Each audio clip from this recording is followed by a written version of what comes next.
பர்திமேயு சுவிசேஷ ஊழியங்கள் வழங்கும் நற்செய்தி நேரம். தேவ செய்தி பாஸ்டர் ஆர். அகஸ்டின். இந்த நாளில் உங்களோடு நான் பேசி வருகிறேன். நீங்கள் எதிர்பார்த்திருக்கும் முடிவை உங்களுக்கு கொடுக்கும்படிக்கு கர்த்தர் என்ன நினைத்திருக்கிறாரா? நன்மைக்கு அதுவாக தான் நினச்சிருக்கார், அது தீமைக்கல்ல. ஆனால் அதை நம்பணும், நம்ம விசுவாசிக்கணும், அவர்கிட்ட கேட்கணும். சில நேரம் தாமதித்தாலும் அதுக்கு காத்திருக்கணும். உங்களுடைய வேதாகமத்தை எங்கே இருந்தாலும் சரி தேடி கையில் எடுத்து யாத்திரையாகமம் 6ஆம் அதிகாரம் 6வது 7வது வசனத்தை கையில் திருப்பிக்கிறீங்களா? உங்கள் வேதாகமம் எங்கே இருந்தாலும் சரி, இந்த நிகழ்ச்சியை பார்க்கும்போது நான் மறுபடி சொல்லுவேன். Again I want to repeat it the very same word. Will you please take the Bible and turn the particular passage? ஏன்னா இன்றைக்கி இருக்கிற காலத்தில் ஃபோன் கையில் வச்சுருக்கோம்ல, இதில் எடுத்துக்கிட்டால் போதாதான்னு நினைக்காதீங்க. ஏன்னா ஃபோனில் எல்லாம் தான் வருது. வையிறதும் வருது, வாழ்த்துறதும் வருது, சில தூத்துறதும் வருது. ஒருத்தருக்கு ஒருத்தன் மணவாரி தூத்துற மாதிரி வார்த்தையினால் தூத்திக்க அதுவும் கூட தான் வருது, எல்லாம் தான் வருது. ஆகையினால் அதை நம்பி நீங்கள் வேண்டாம், பைபிளை தூக்குங்க. ஏன்னா இது பரிசுத்த வேதாகமம். அதை கையில் எடுத்து யாத்திரையாகமம் 2வது புஸ்தகம், மோசேயினுடைய 2வது புஸ்தகம், அன்றைக்கு இஸ்ரவேலுடைய பயண குறிப்பு அடங்கி இருக்கிற புஸ்தகத்துக்கு பேர் தான் யாத்திரை. அதனால தான் ரயில்வேல போனால் கூட யாத்ரீகன் கிருபையா ஜான்தேம்பான். என்ன அர்த்தம்? பயணிகள் கவனத்திற்கு, பேசஞ்சர்ஸ் ஆர் அட்டென்ஷன் ப்ளீஸ் அப்படிம்பா. ஏன்னா 3 மொழியிலையும் நமக்கு வந்துக்கிட்டு இருக்கோம். ஆகையினால அந்த யாத்ரீகன் கிருபையா ஜான்தே அந்த போய்கிட்டு இருந்தவங்களுடைய குறிப்புகளை எழுதி வச்சுருக்கிறது தான் அந்த யாத்திரையாகமம் என்று சொல்லப்பட்டிருக்கிறது. அந்த யாத்திராகமத்தில் 6ஆம் அதிகாரம் 6வது 7வது வசனத்தை அப்படி எல்லாரும் தேடி எடுக்கிற வரைக்கும் பாடுமா?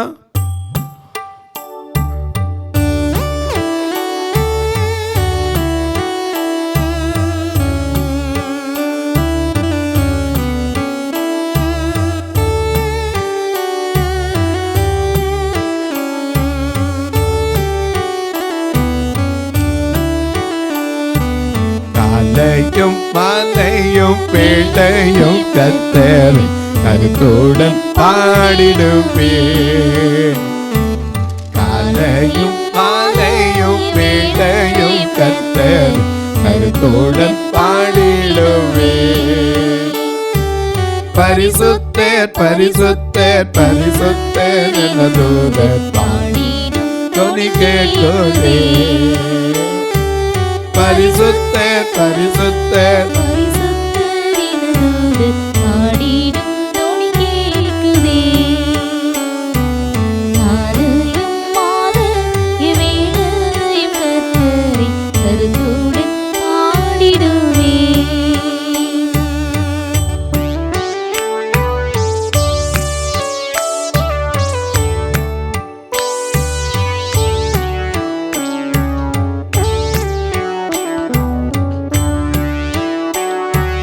ஒன்றை நான் கேட்டேன், அதையே நாடுவேன், என் மீட்பர் மகிமையை காண. ஒன்றை நான் கேட்டேன், அதையே நாடுவேன், என் மீட்பர் மகிமையை காண. ஜீவனுள்ள நாளெல்லாம் தம் ஆலயத்தில் தங்குவதை வாஞ்சித்து நாடிடுவே.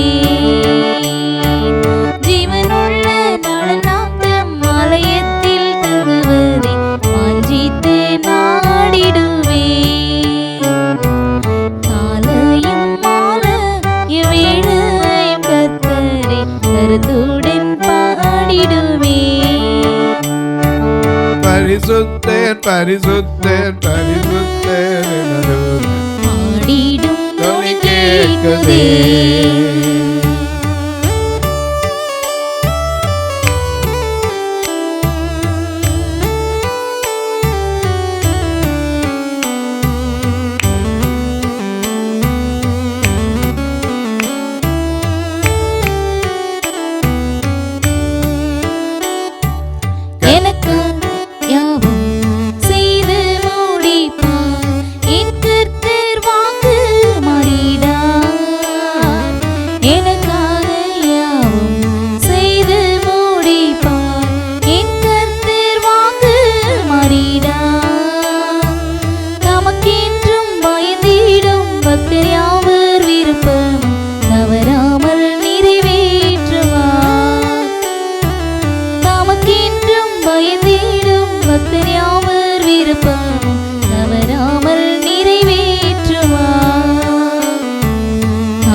தான் எடுத்திருப்பீங்க. வாசிக்க கேட்போமா? யாத்திரையாகவும் 6ஆம் அதிகாரம் 6ஆம் வசனம். ஆதலால் இஸ்ரவேல் புத்திரரை நோக்கி நானே கர்த்தர் உங்கள் மேல் எகிப்தியர் சுமத்தின சுமைகளை நீக்கி நான் உங்களை விடுவித்து உங்களை அவர்கள் அடிமைத்தனத்திற்கு நீங்களாக்கி ஓங்கிய கையினாலும் மகா தண்டனைகளினாலும் உங்களை மீட்டு உங்களை எனக்கு ஜனங்களாக சேர்த்துக்கொண்டு உங்களுக்கு தேவனாயிருப்பேன் உங்கள் மேல் எகிப்திய சுமத்தின சுமைகளை நீக்கி உங்களை விடுவிக்கிற உங்கள் தேவனாகிய கர்த்தர் நான் என்று அறிந்து கொள்வேன். ஆனா இஸ்ரவேல் மக்களுக்கு உடனே விடுதலை கிடைச்சா? இல்லையா? அவங்க என்ன சொன்னாங்க? 5ஆம் அதிகாரம் 22ஆம் வசனத்தை பாரு. அப்பொழுது மோசே கர்த்தரிடத்தில் சொன்ன அந்த விடுவிப்பேன் நானே கர்த்தர் என்று சொன்ன அந்த கர்த்தரிடத்தில் திரும்பி போய், ஆண்டவரே இந்த ஜனங்களுக்கு தீங்கு வரப்பண்ணினது என்ன? ஏன் என்னை அனுப்பினீர்? ஏன்னா நாம எதிர்பார்த்தது நடக்கலைன்னா இப்படித்தான் நாம சொல்றோம். மோசே நம்மள விதி விலக்கு இல்லை. ஏன் என்னை அனுப்பினீர்? நான் இந்த ஜனங்களிடத்தில் பேசின நாள் முதல் என்னைக்கு போய் இந்த ஜனத்தை ஆராதிக்க போக விடு அப்படின்னு பார்வோன்ட்ட பேச ஆரம்பிச்சனோ அந்த நாள்ல இருந்து அவன் இந்த ஜனங்களை உபத்திரவப்படுத்துகிறான், நீர் உம்முடைய ஜனங்களை விடுதலையாக்கவில்லையே என்றான். கர்த்தர் அப்ப சொன்னார். 7ஆம் அதிகாரம் முதல் வசனத்தை பாருங்க. 7ஆம் அதிகாரம் கர்த்தர் மோசேயை நோக்கி, பார், உன்னை நான் பார்வோனுக்கு தேவனாக்கினேன். நீ அப்படியா நினைக்கிற? பார்வோனுக்கு உன்னை தேவனாக்கினேன். உன் சகோதரனாகிய ஆரோன் உன் தீர்க்கதரிசியாய் இருப்பான். நான் உனக்கு கட்டளையிடும் யாவையும் நீ சொல்ல வேண்டும்.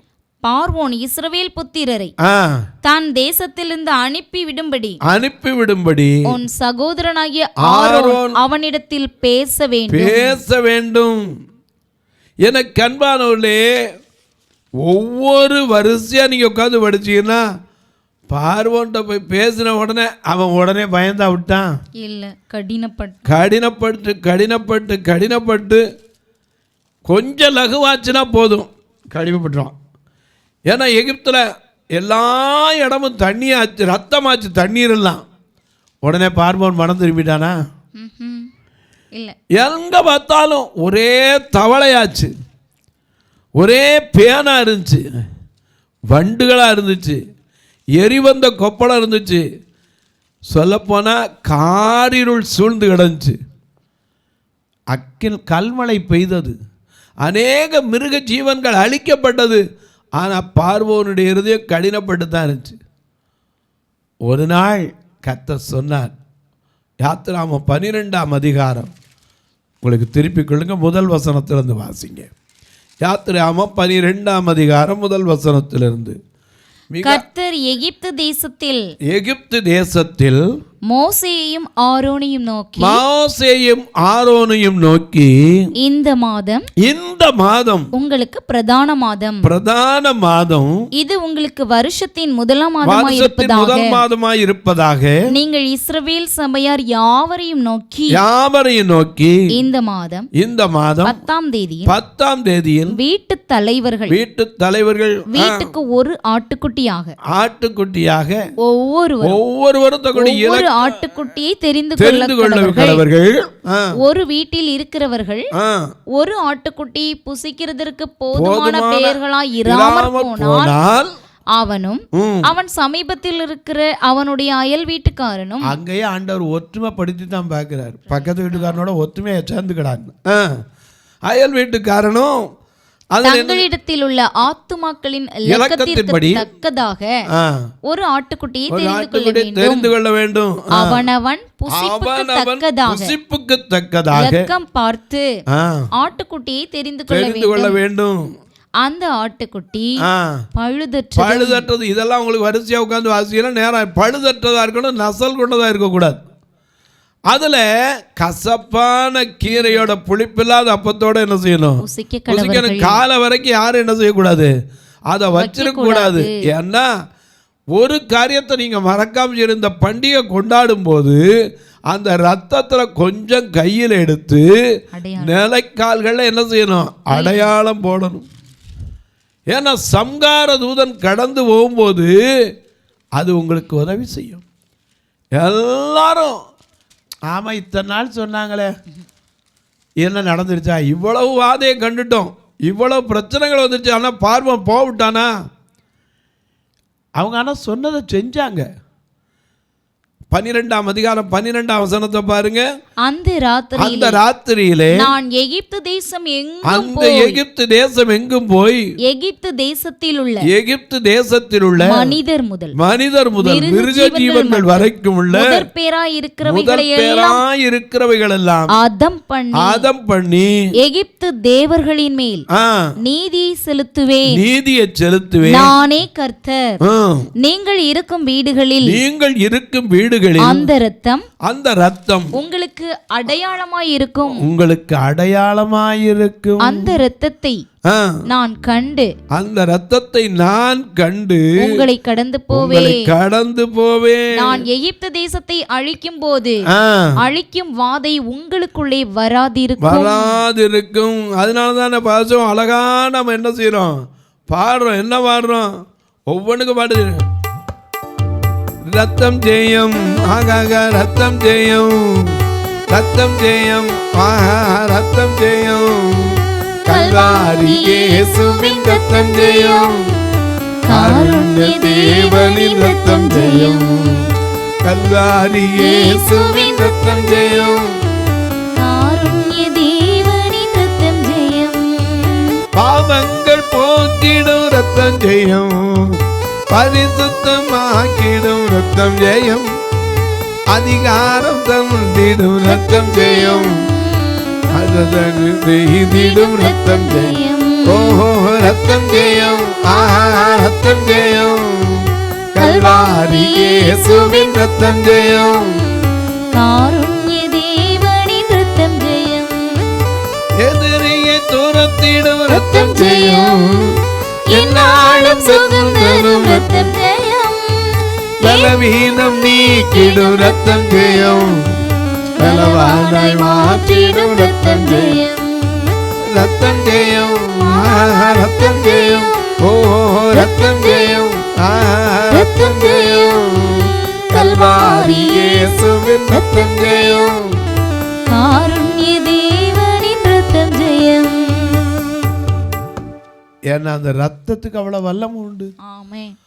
அதனாலதான் இயேசுவின் ரத்தம் சகல பாவங்களையும் நீக்கி நம்மை சுத்திகரிக்க அது உண்மையும் நீதியும் உள்ளதாக இருக்கிறது. அதை நாம விசுவாசிக்கணும், நம்பணும், அவர்கிட்ட கேட்கணும். ஏன்னா பல முறை போய் போச சொன்னா என் ஜனங்களை ஆராதிக்க போடு.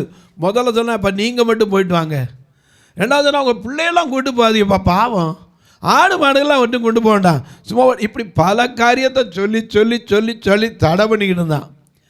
கடைசியில் இஸ்ரவேல் மக்கள் எல்லாரும் ஒருமனப்பட்டு நிலைக்கால்கள் ரத்தத்தை புதினபோது அன்றைக்கு ராத்திரி ராமாவிலே கூக்குரல் கேட்டது. பார்வோனுடைய ஊழியக்கார வீட்டில் இருந்து அத்தனை வீட்டிலே தலைச்சங்கள் சங்கரிக்கப்பட்டது. உடனே பார்வோன் பார்த்தான், எப்பா போங்கப்பா, ஏய் போங்கப்பா, அணி அணியாய் புறப்பட்டார்கள்.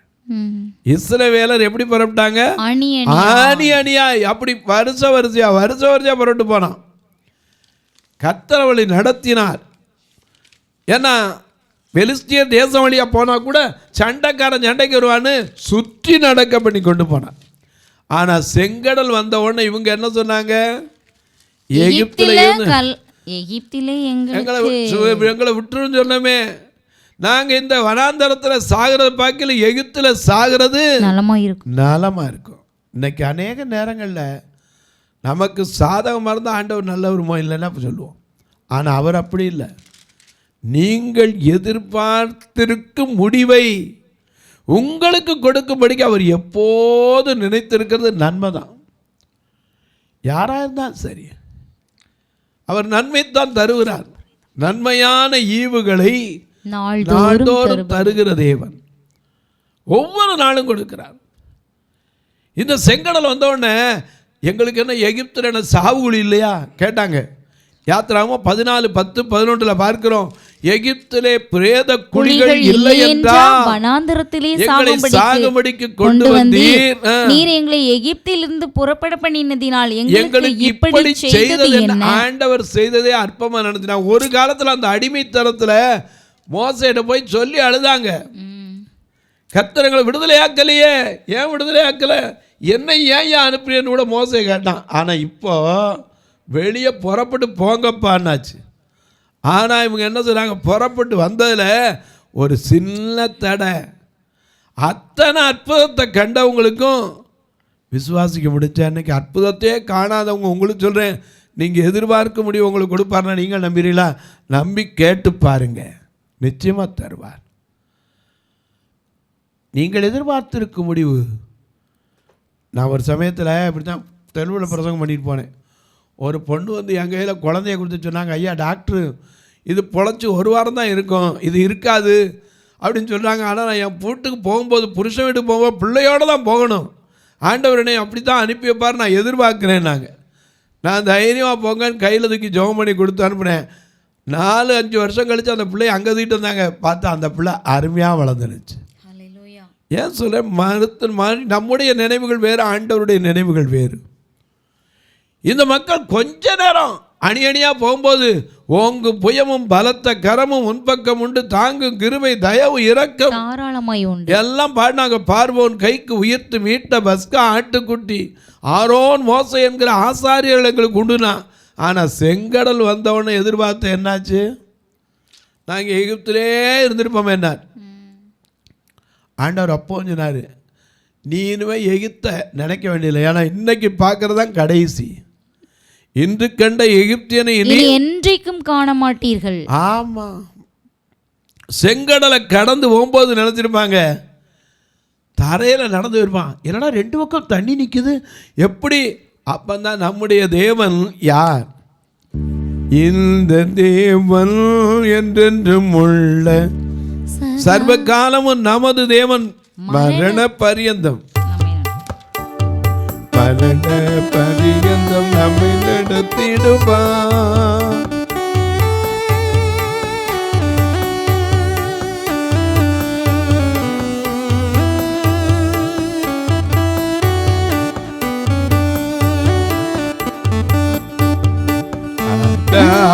தேவன் உன்னடிக்கலமே, அவர் நித்திய புயங்கள் உன்னாதாரமே. இந்த தேவன் என்றென்றும் உள்ள சர்வ காலமும் நமது தேவன். எப்போ கொஞ்ச நேரத்துக்கு முன்னாடி பார்வோன் சேனையை பார்த்தான், கடலை பார்த்தான். எகிப்தில் எங்களுக்கு என்ன சாவுகுழி இல்லையா? அங்கே இருந்தால் கூட நிம்மதியாக செத்துருப்போமே. இங்கே வந்து யாருமே சொந்த பந்த யாரும் பார்க்க முடியாது, சாக போகிறோமே, எங்களை எகிப்திலே விட்டுன்னு சொன்னமே. உடனே பார்த்தான் மோசே, ஆண்டோட போய் நான் இந்த ஜனங்களுக்கு எவ்வளோதான் இருந்தாலும் அற்புதத்தை அனுபவிக்க முடியலையேண்ணா. அது நீ என்கிட்ட முறையிடுறது என்ன? உன் கையில் இருக்கிற அற்புதத்தின் கோல், தேவனுடைய கோல் எடுத்து தண்ணீர் என்ன செய்ய பிளந்து விடு, அவ்வளோதான். நீ செய்ய வேண்டிய வேலை அவ்வளோதான். பிளந்து விட்டா 2 பக்கம் தண்ணீரா நிற்குது. கிரகிக்க முடியாத பெரிய காரியம். தண்ணி எப்படி செவரா நிற்கும்? நாம் அநேக நேரத்தில் நினைப்போம் தண்ணீரில் கர்த்தர் அற்புதத்தை செய்கிற தேவன். தண்ணீரில் நடக்க முடியுமா? அவர் அற்புதத்தை கிரகிக்க முடியாத அற்புதத்தை செய்கிறார். பேதுரு கேட்குறான், நீரே ஆனால் நானும் வரட்டுமா? வா, எதிர்பார்க்குறியா? வாப்பா. கிட்ட போகிற வரைக்கும் விசுவாசம் இருந்துச்சு. 2 அடி 3 அடி எடுத்து வச்சோட காற்றை பார்த்தான், கடலை பார்த்தான். ஐயோ கடல் மேலே நிற்கிறோம், கீழே போய்ட்டான், ஐயரே மடிந்து போகிறேன். உடனே அற்ப விசுவாசியே, ஏன் பயப்பட்ட? நீ எதிர்பார்த்தபடி உன்னை நடக்க வச்சனடா, ஏன் பயப்பட்ட? நிற்க சொல்லுவேன். செங்கடலை கடந்து செல்வதற்கு முன்னாடி தரையாக இருந்துச்ச, பின்னாடி எப்படி மேகம் வந்துச்சு, ஈரம் எப்படி வந்துச்சு, தண்ணி திரும்பிச்சு. மோசே அப்படியே கர்த்தருடைய சமூகம் முன்னாடி போனது பின்னாடி வச்சு, மோசே பின்பக்கமாக வந்து அப்படி கடலை அப்படி கூட்டி விட்டான், பிறந்த மாதிரி இப்படி சேர்த்து விட்டான், அவ்வளோதான். அப்படியே திரும்பி என்னஞ்சிருச்சு, பார்வோன் சேனையை மூடி போச்சு. வெளியே வந்து பார்த்தா பின்னாடி துரத்தின பார்வோன் சேனையை காணோம். அவருடைய ரதங்கள் உருளைகளெல்லாம் கலண்டு வச்சு. என் ஆண்டவர் கொடுக்கிற விடுதலை அதுக்கு முன்னாடி அடிமைத்தனமே இருக்காது. ஆமென். இன்னைக்கு சொல்கிறேன், எத்தனை பேர் நீங்கள் எதிர்பார்க்கிற முடிவு. இன்னைக்கு எத்தனையோ பேர்கள் தொலைக்காட்சி தொடங்கி, ஐயா என் புருஷன் குடிக்க அடிமையாக இருக்கார், அந்த பழக்கத்திலேருந்து விடுதலை பெற முடியுமா? அவராலே முடியாது, நீங்கள் சொன்னாலும் கேட்க மாட்டார். ஆனால் கர்த்தர் மெய்யாகவே யோவான் 8:36 படி மெய்யாகவே குமாரன் உங்களை விடுதலையாக்கினார், மெய்யாகவே விடுதலையாவீர்கள். அவரு தாங்க விடுதலையை கொடுக்க முடியும், மெய்யான விடுதலையை. அவர்கிட்ட கேளுங்க. நீங்க எதிர்பார்க்கிற முடிவு, ஒரு நாள் உங்க புருஷன் அப்படி குடிக்காம எல்லா தீய பழக்கத்தை விட்டு மாறி இருக்கணும் எதிர்பார்க்குறீங்கல்ல, ஆண்டவர்கிட்ட முழு மனதோட முழு உள்ளத்தோட முழு பலத்தோட கேளுங்க. ஆண்டவரே இந்த காரியத்திலேருந்து என் புருஷனுக்கு விடுதலை தாங்க. நீங்கள் எங்கெங்கோ ஃபோன் பண்ணுறதை விட்டுட்டு உட்காந்து ஆண்டவர்கிட்ட கேளுங்க, முழங்கால் போட்டு கேளுங்க. ஒருவேளை அவர் விரும்புகிறாரோ விரும்பலையோ மனசுக்குள்ளேயே கேளுங்க. ஏன்னா மனுஷன் முகத்தை பார்க்கிறான், தேவனோ இருதயத்தை. ஆமாம், உங்களுடைய ஏக்கத்தை அவர் பார்ப்பார். சில நேரம் சொல்கிறீங்க, அப்பா தான் அப்படி போயிட்டா, பிள்ளை மனம் போன மக்கள் இருக்கான், ஆண்டவரை என் பிள்ளையை மாற்றுங்கப்பா. தீயவர் திருடர் கொடியவர் கொலைஞர் இயேசுவில் மாற்றம் பெற்றார், மாறிய மனதுடன் மங்கள வாழ்வுக்கு அழைக்கிறார் ஓடியவா. ஏன்னா நம்ம பாடுறோம்ல, நம்ம என்னெல்லாமோ தான் பாடுறோம், ஆனால் மனதில் நம்ம மறந்துடுறோம்.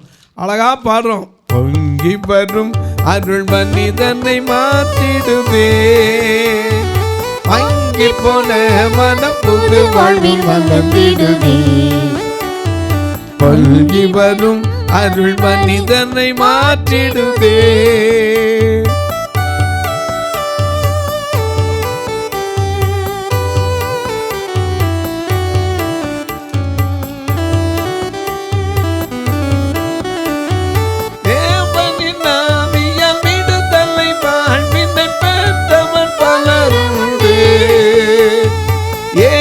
மகாராஜம் உன்னை தான் அழைக்கிற நம்பினி ஓடிவா, பொங்கி வரும் அருள் மனிதனை மாற்றிடுவே, வாங்கி போன மனம் புது வாழ்வில் வளர்ந்திடுவே. நல்ல கவனிங்க. அதே செங்கடல்ல அந்த பார்வோன் சேனை கவிழ்க்கப்பட்டது, இவங்க வெட்டாந்தரையில் போனாங்க. ஏன் சொல்கிறேன், விடுதலை விடுதலை விடுதலைன்னு இன்றைக்கி நிறைய பேர் எதிர்பார்க்குறோம். ஒவ்வொருத்தரும் பல காரியத்தில் எதிர்பார்க்குறோம். ஆனால் அந்த விடுதலை வர்ற வரைக்கும் பொறுமை இருக்கா? சில பிரச்சனைகள் வரும்போது நம்மளால் தாங்க முடியுதா? நம்ம நினைப்பெல்லாம் நாம் கேட்ட உடனே விடுதலை பண்ணிடணும். அப்போ நான் சொல்லுவேன், ஆண்டவர்கிட்ட நம்ம முழுசாக உடனே மனம் திரும்பிட்டோமா? தொலைக்காட்சியில் பார்க்கிற என் அன்பு மக்களே, இந்த நிகழ்ச்சியை பார்க்கிற நீங்கள் முழு இருதயத்தோடு கேட்டு பாருங்க. ஒருவேளை ஒரு குழந்தைய குறித்த பாரத்தோடு இருக்கலாம், புருஷனை குறித்த பாரத்தோடு இருக்கலாம், ஒரு தொழிலை குறித்த பாரத்தோடு எதிர்பார்த்து இருக்கலாம். ஐயா, நெடுநாளாக காத்திருக்கிற ஒரு கேஸை குறித்த காரியமாக கூட இருக்கலாம். எதுவாக இருக்கட்டும், நீங்கள் எதிர்பார்த்திருக்கும் முடிவை உங்களுக்கு கொடுப்பார். ஆனால் முழு இருதயத்தோடு தேடுறோமா? இந்த நிகழ்ச்சியை பார்க்க நீங்கள் ஒரு வார்த்தை எங்களுக்காக ஜெபம் பண்ணோம். ஏன்னா அந்த நிகழ்ச்சி தேடம் வருவதற்கான பொருளாதார தேவை சந்திக்கப்படணும். அது மட்டும் இல்லை, எத்தனையோ கட்டுமான பணி பாதியில் இருக்குது. அது மட்டுமல்ல, உள்ளேயே தங்கியிருக்கிற பார்வையற்ற மக்களுக்கு கூட சில வசதிகள் இன்னும் செய்யப்படலை. எனக்கு அன்பானவர்களே, பெற்றவங்க மற்றவங்க வெறுத்தாலும் என்னிடத்தில் வருகிற ஒருவரையும் புறம்பே தள்ளுவதில்லைன்னு இயேசு சொன்ன அந்த வார்த்தையை நாம் பிரசங்கிக்கிற நாம் மற்றவங்களை தள்ளி விட்டுறக்கூடாது. அதற்கேற்ற வசதிகளை கற்றுவதற்கு அநேகரை எழுப்பி தரணும். அது மட்டும் இல்லை, எங்கள் சபை 2 பார்வை இல்லாத மக்கள் நிரம்பி வெளியேற சபை. அவங்கள கூட்டிகிட்டு வர கூட வாடகை வந்தால் அடுத்து இன்னைக்கு கூட்டிகிட்டு வந்துக்கிட்டு இருக்கோம். வந்து சாப்பிடாம யாரையுமே அனுப்புறதில்லை. உங்கள் பிறந்த நாள், திருமண நாள் போன்ற நல்ல நாட்களில், உங்களுக்கு அன்பானுடைய இழந்த நினைவு நாட்களில், ஒருவேளை உங்களுக்கு உயர்வு பெற்ற நாட்கள், ஒரு வீடு கட்டி பால் காய்ச்ச நாள், ஒரே கூட்டு சாப்பாடு போனீங்களே, இந்த பார்வையற்ற மக்களுக்கு ஒரு சின்ன உதவி செய்யணும் மனசில் கர்த்தர் ஏவினால் நீங்களும் தொடர்பு கொள்ளலாம்.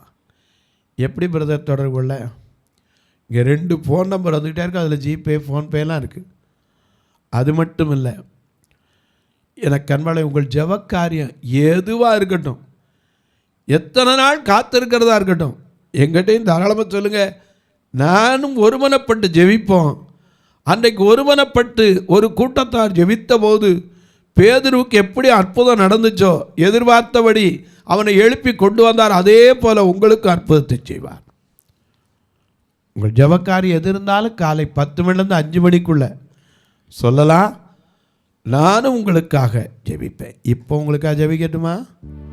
நல்ல பிதாவே, ஜெபத்தை கேட்கிறவரே, மாம்சமான யாவரும் இடத்தில் வருவார்கள் என்ற சங்கீதம் 65:2 யாரெல்லாம் உம்மை நோக்கி பார்த்து முழு மனதோடு, முழு உள்ளத்தோடு, முழு நம்பிக்கையோடு கேட்கிறார்களோ, நன்மையான எந்த ஈவும் பூரணமான எல்லா வரங்களும் பரத்திலிருந்து உண்டாகி ஜோதிகளின் பிதாவினிடத்திலிருந்து இறங்கி வருகிறது என்ற வார்த்தை ஒவ்வொருவருக்கும் நிறைவேறட்டும். இயேசுவின் நாமத்தில் ஜெபிக்கிற நல்ல பிதாவே, ஆமென். சபை ஆராதனை ஞாயிறு காலை 10 மணி முதல் 12 மணி வரை. இடம் பர்திமேயு சுவிசேஷ ஆலயம், அன்னை சத்யா நகர், இளமனூர் அஞ்சல், சக்கிமங்கலம் வழி, மதுரை மாவட்டம். பின்கோட் 625201 மற்றும் பர்திமேயு சுவிசேஷ ஜெப வீடு, flat number 107, Eden garden, Muthur, Tirunelveli. Pincode 627011. சிறப்பு உபவாச கூட்டம் ஒவ்வொரு மாதமும் 2வது சனிக்கிழமை காலை 10 மணி முதல் 1 மணி வரை நாகர்கோவில் YMCA ஹாலில் வைத்து நடைபெறுகிறது. மற்றும் ஒவ்வொரு மாதமும் 4வது சனிக்கிழமை காலை 10 மணி முதல் 1 மணி வரை திருநெல்வேலி புதிய பேருந்து நிலையம் அருகில் உள்ள கிரேஸ் ஹாலில் வைத்து நடைபெறுகிறது. எங்கள் எல்லா ஆராதனைகளிலும் கலந்து கொண்டு தேவனை மகிமைப்படுத்த அன்பாய் அழைக்கிறோம். உங்கள் உதாரத்துவமான காணிக்கைகளினால் இவ்வூழியத்தை தாங்க விரும்பினால் R. Augustine, account number 5021364331, IFSC code IDIB 000B066, Indian bank, BP Kulam, Madurai. GPay number 98421819117, BGM ministries மற்றும் 9442559772, பிளைண்ட் மினிஸ்ட்ரீஸ் அகஸ்டின். உங்கள் தொடர்புக்கு பாஸ்டர் R. அகஸ்டின், பர்திமேயு சுவிசேஷ ஊழியங்கள், நாகமலை, புதுக்கோட்டை, மதுரை 625019. தொலைபேசி எண்கள் 9842181917 மற்றும் 9442559772. கர்த்தர் தாமே உங்களை ஆசீர்வதிப்பாராக.